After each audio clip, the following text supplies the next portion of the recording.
নমস্কার দর্শক বন্ধুরা, আজ আমি দেখুন তাল ফুরুলি তৈরি করব। প্রথমে তালের মধ্যে সুজি দিয়েছি, তারপর ময়দা, চিনি, পরিমাণ মতো নুন সব কিছু দিয়ে আমি এই সবটাই মেখে নিয়েছি। ফুরুলি করার জন্য যা যা দরকার সব কিছু দিয়ে এইসব পরিমাণ মতো দিয়ে মাখিয়ে নিয়েছি। মাখানো হয়ে গেলে এবার আমি দেখুন এক এক করে ফুরুলিগুলো সব কড়াইতে তেল দিয়ে গরম করে সেই তেলের মধ্যে দিয়ে দিলাম। কি সুন্দর এক কড়াই ফুরুলি দিয়ে কি সুন্দরভাবে দেখুন ফুরুলিগুলো তৈরি হচ্ছে।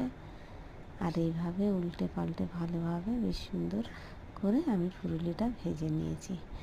এই কড়াইয়ের ফুরুলিটা ভাজা হয়ে গেলে এবার আমি এক এক করে তুলে নিচ্ছি। দেখুন কি সুন্দর, কত বড় ফুরুলিগুলোর কালার কি সুন্দর হয়েছে। আবার কড়াইতে দিয়ে দিলাম, দিয়ে আবার উল্টে পাল্টে নেড়ে চেড়ে ভালো করে ভেজে তুলে নিলাম। আর খেতেও যা দারুণ টেস্ট হয়েছে আর নরম তুলতুলে হয়েছে। তা ভাবলাম আপনাদের সাথেই একটু শেয়ার করি।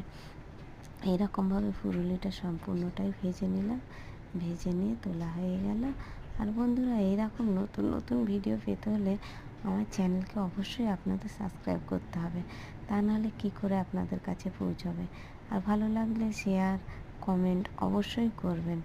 আর নতুন নতুন ভিডিওর জন্য